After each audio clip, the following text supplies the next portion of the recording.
Hey everyone. So I posted a video earlier on my YouTube channel here around becoming Little Miss Bikini and bodybuilding and some reservations I had about being able to make it to my contest on November 17th because of some issues that I've been having. So I said in that video, however disjointed that my thought process was, that I would post later about sort of what I've been going through and the self-care I've been trying to apply in order to feel better. So a quick backstory, basically, I'm from Vancouver, Canada. I moved to Calgary, Alberta, Canada for about 5 years, a couple years ago, and to be with my husband, Jeff. And the industry that we work in some of, for one of our main businesses is oil and gas, where we have an engineering company, so we design facilities and pipelines that are safe and efficient for getting people like you your heating for your house, the ability to cook at home, synthetic vegan products, all the plastics you use, the rubber on the tire in your cars, the things that make your cars go. So we work for the producers of those natural resources to get those things to market to you safely and efficiently. And so we had originally started coming down to Pittsburgh to go to some industry events, and then decided at the downturn, the most recent downturn of oil and gas in sort of 2015, that we would make a break for the border and get all of our stuff in order to do that while our books still look good, to try to diversify our business into the United States. At the same time, Jeff is a photographer and I'm a fitness and nutrition coach, and in my spare time, I bodybuild competitively. I'm a professional vegan, natural bodybuilder, and in the bikini and fitness divisions. So I prepped traveling all across Canada. I've been on Prep and Done shows since we've been in America, and I decided, because I turned 40 in a month on October 31st, 2018, that I would do a show maybe this year.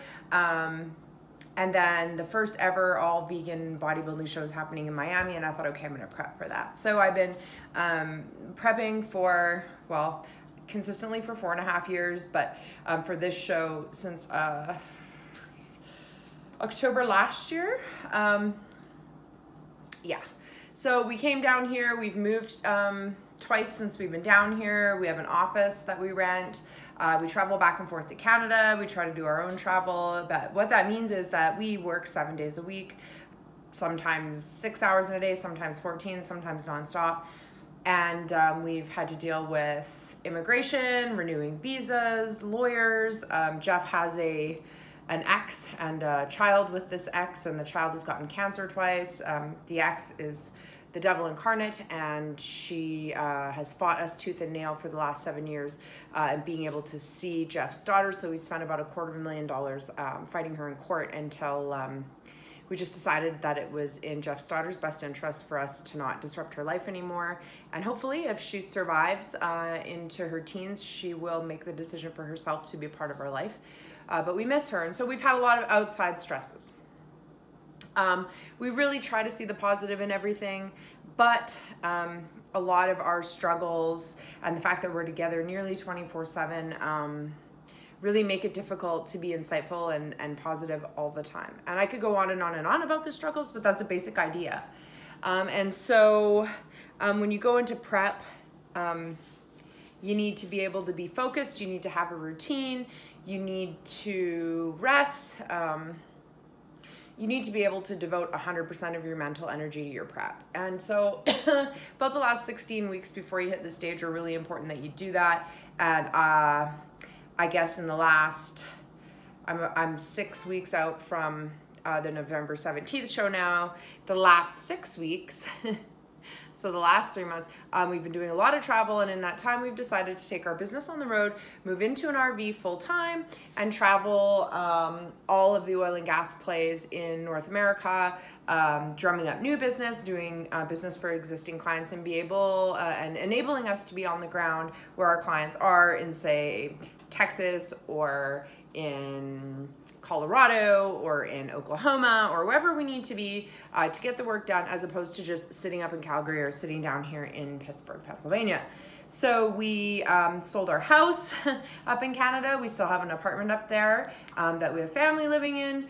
We took our life savings, which we've always been pumping into our business, but we purchased like a 40-foot RV, Class A, and we're gonna spend the winter personalizing it, making it work as a office that moves, so investing in information technology type equipment that is going to allow us to have an office that functions well on the road, as opposed to being stuck in a static office. Unless business starts picking up a little bit more heavily down here, then we'll keep our office in Pittsburgh.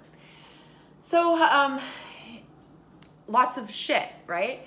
And in this time, and I've always known since I was younger that I've had clinical anxiety. My dad suffers from anxiety. My brother suffers from anxiety. My mom's not a big talker. I don't know if she suffers from anxiety, but there's mental health, schizophrenia on my mom's side.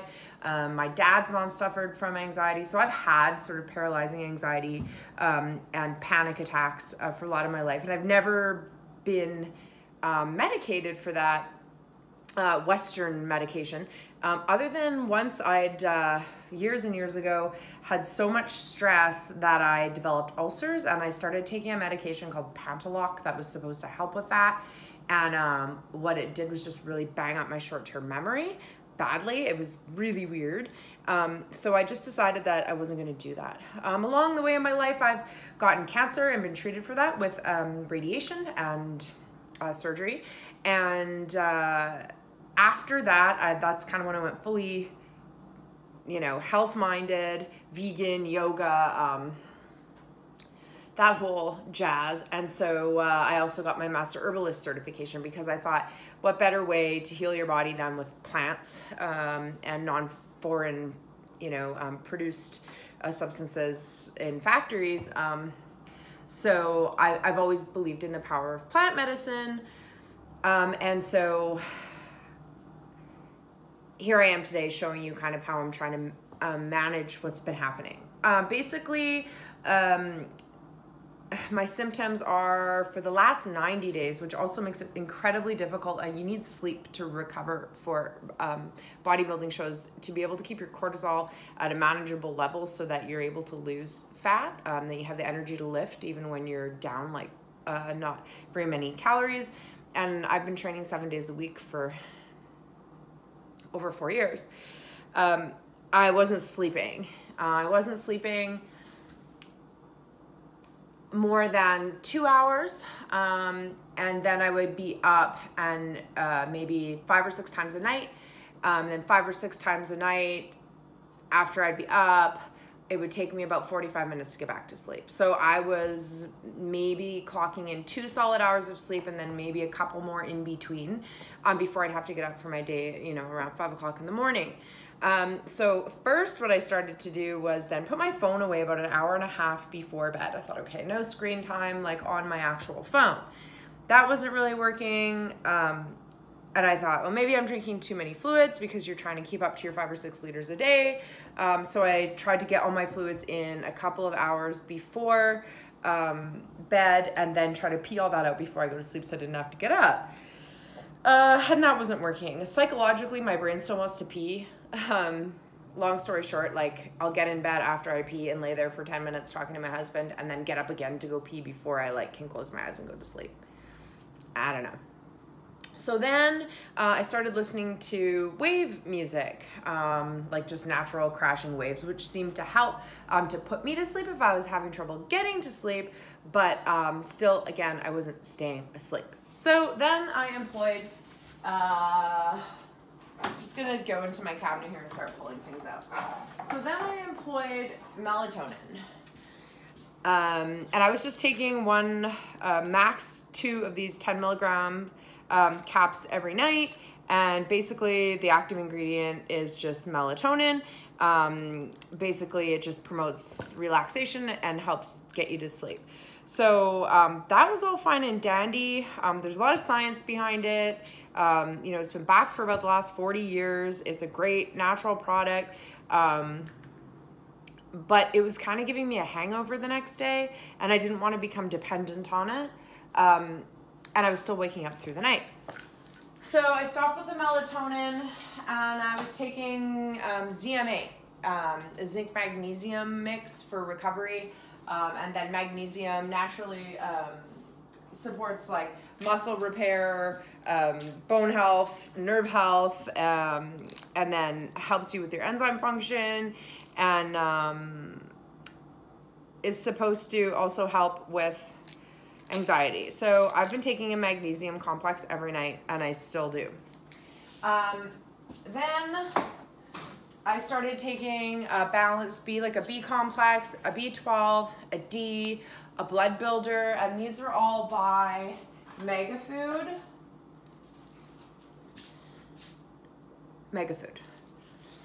Great brand. And none of the stuff was working. So by now I haven't been sleeping for, let's call it like 90 days. Absolutely everything is making me super angry. I'm on edge about anything, like anything. I'm not weepy or crying, just like mad, like at my wit's end. And there's research that shows that even in one night with interrupted sleep can decrease your immune system function by 70%. And so imagine after a few months of this, and lots of travel and lots of stress and making big purchases and big sales and trying to go out there and find new clients, earn a paycheck, taking care of other people, taking care of our dogs. It's just everything became a fight.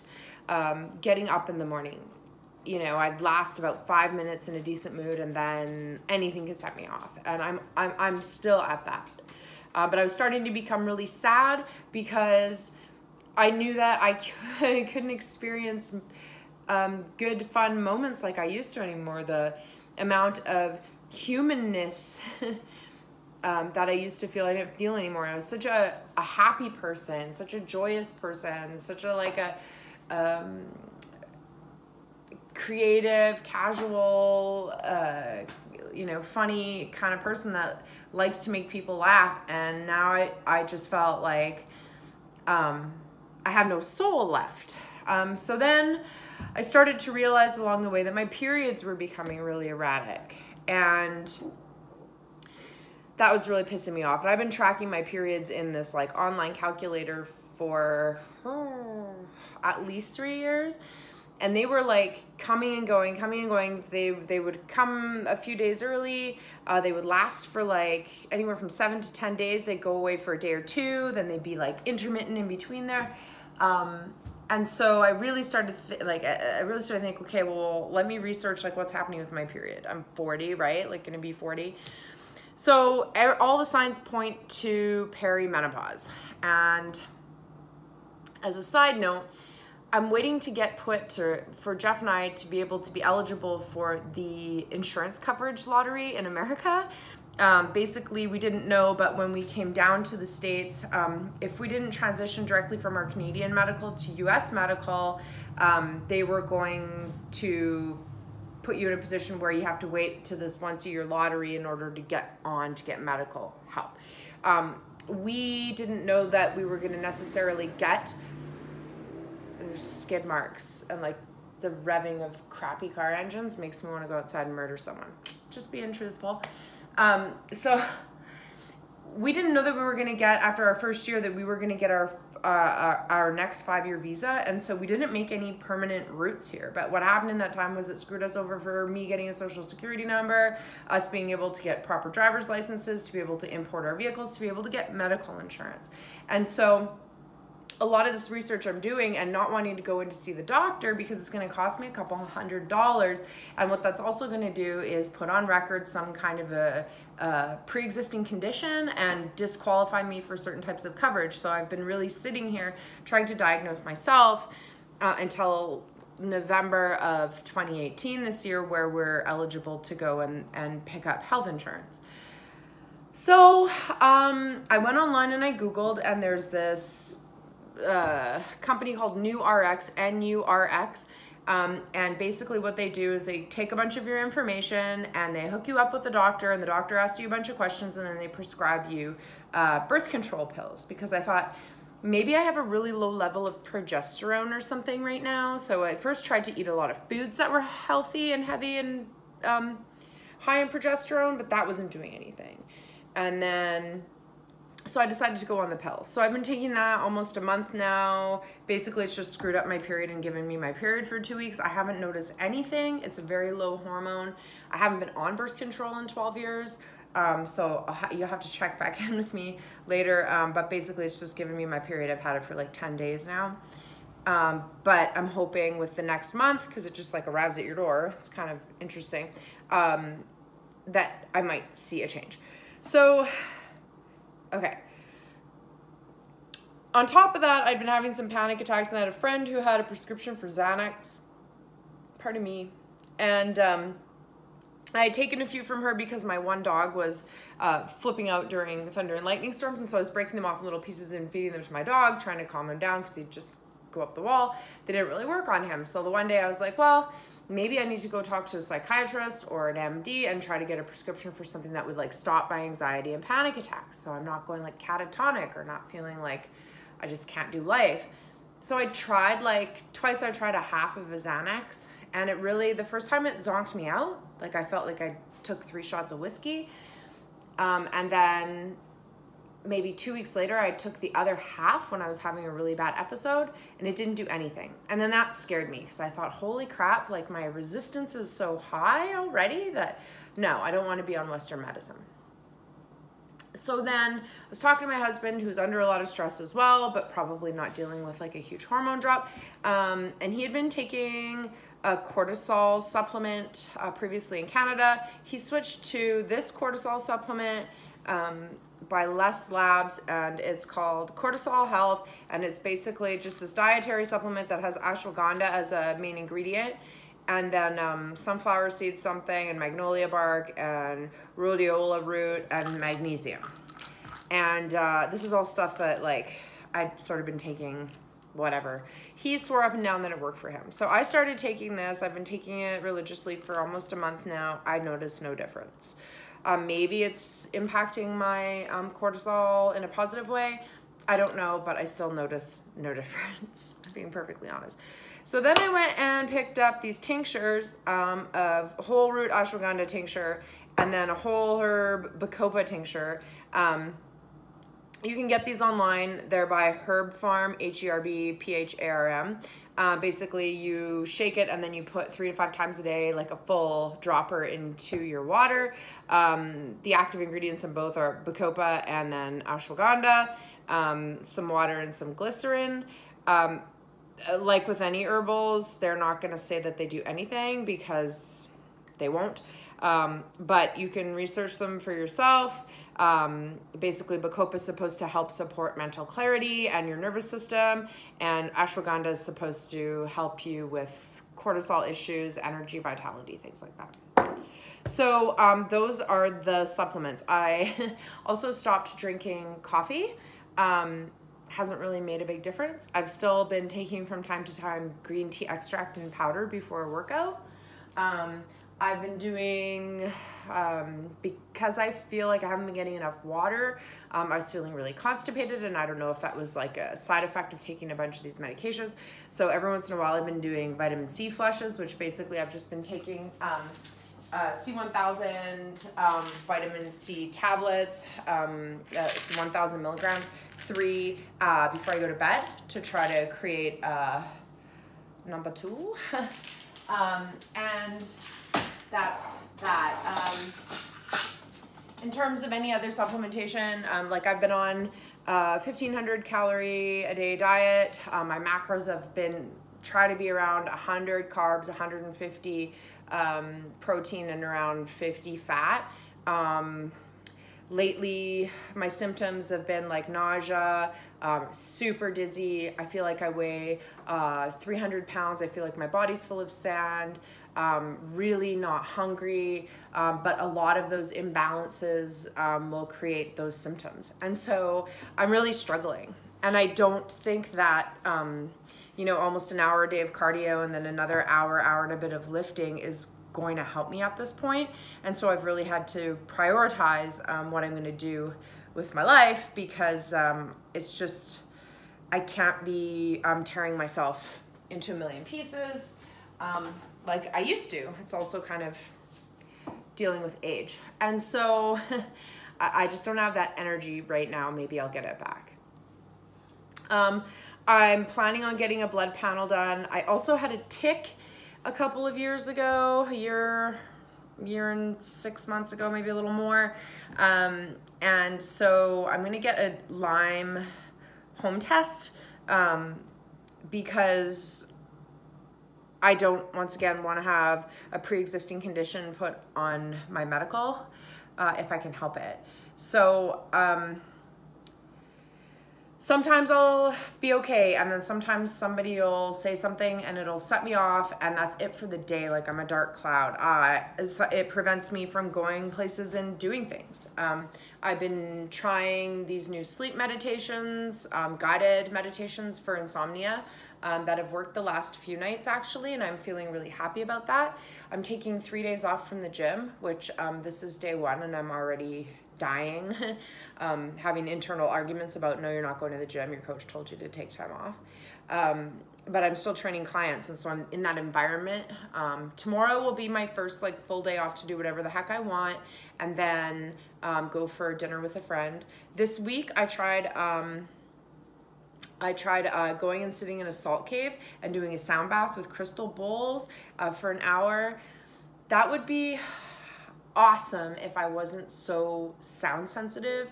So there are people in there with like jingly bracelets and creaky chairs and just like stuff that I was easily distracted and made angry by in my current mental health state. And I really couldn't enjoy the hour, and it was kind of expensive. It was $35 US for an hour. And so I felt kind of pissed off. Usually, like when I had crystal bowls, what I used to tell people about them was just that you don't have to be this weird spiritual person, and it doesn't have to be all new agey, but the frequency of those bowls and the vibration just can like stop your brain and stop all of the constant thinking. And even with that, all the noises in this space drove me insane.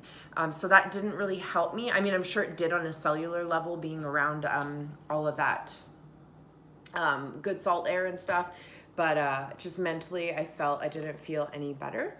I'm gonna try to get some yoga in these next couple of days. I'm gonna try to be more present with my dogs when I'm out walking them. I do try to avoid like peppermint oil at night or anything with peppermint tea or anything that keeps me up. I have been using tea tree oil and peppermint in the morning to try to wake up instead of using caffeine. And then I've also been using like a vanilla, what do you call it, incense at night, and really trying to just get this slow routine. Jeff's been gone this week, and I've just been doing a couple of hours of work a day to try to de-pressure myself. I went and my friend gave me a facial today at the spa, and that was really nice, just to lay there and chit chat that had no meaning behind, like I just didn't feel like complaining. Didn't have no meaning. She's a nice gal. So that's what I'm doing. A bad side effect is I don't have a lot of attention span. My mind wanders frequently, so typically I would love reading or even watching movies, and I don't have the attention span. So I've been kind of binging Netflix on shitty like 20-minute episodes of TV because my attention span isn't held for longer than that. So yeah, that's what I've tried so far. There's a lot of stuff I don't believe in, so I just don't want to waste my money on it. But those are the things I've tried, and we'll see what happens. And if things don't improve, if my anxiety doesn't improve, if my consistent anger doesn't improve, I don't know what I'm going to do. I have made an appointment to speak with a psychologist on Monday, and I'm never opposed to counseling or psychiatry or psychology. So I just really made it clear that, you know, this is where I'm at, this is who I am, and I'm looking for some constructive ways to manage my stress. I try my best. I think I try pretty hard compared to a lot of folks out there. I'm very self-aware. I know that I'm a bit of an empath when it comes to taking on other people's feelings. So I did cancel the majority of my clients with personal training and nutrition, because it's a lot of counseling and taking care of other people and thinking about other people's problems. And I know I need to be able to turn that skill on myself to make myself better so I can enjoy life. And you know, the pressures of running your own business are huge. And it's not fair for people to be out there pretending that it's all shits and giggles all the time, and everybody's going to crash. So it's time to pare down and take care of me. That's how I'm doing it. If you have any suggestions or anything that's really worked well for you, I'd love to hear about it. Leave some comments below or send me an email. I hope you guys are taking care of yourselves. It's Friday night. I'm going to put these tinctures in a La Croix beverage. I just sat out in the sun with my feet up in the air. It's like 80 degrees and so beautiful. And I'm just going to enjoy a quiet night and a quiet day tomorrow. And it's back to the gym and back to the grind on Monday. So I'm giving myself the time, and I'm forcing myself to not feel guilty about not spending 2 hours a day at the gym right now.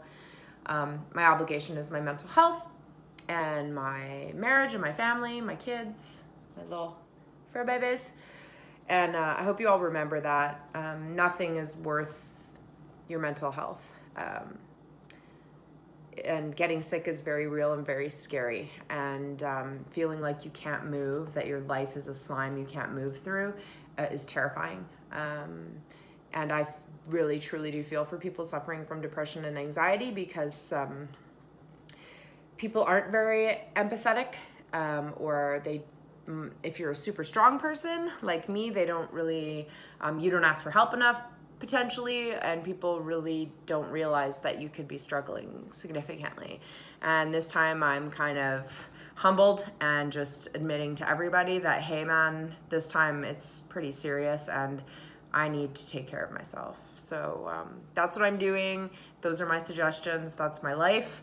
Thanks for listening, and I hope that it inspires you, because even successful people, even happy people, even fit people, vegans, animal lovers, Canadians living in America, we can all become sick if we aren't aware and don't treat ourselves well. So take care of yourself, and I hope if you're interested in any of those supplements, you can message me, and I'd be more than happy to give you the names of them and where I purchased them from. Take care, everyone. Happy weekend. Ciao.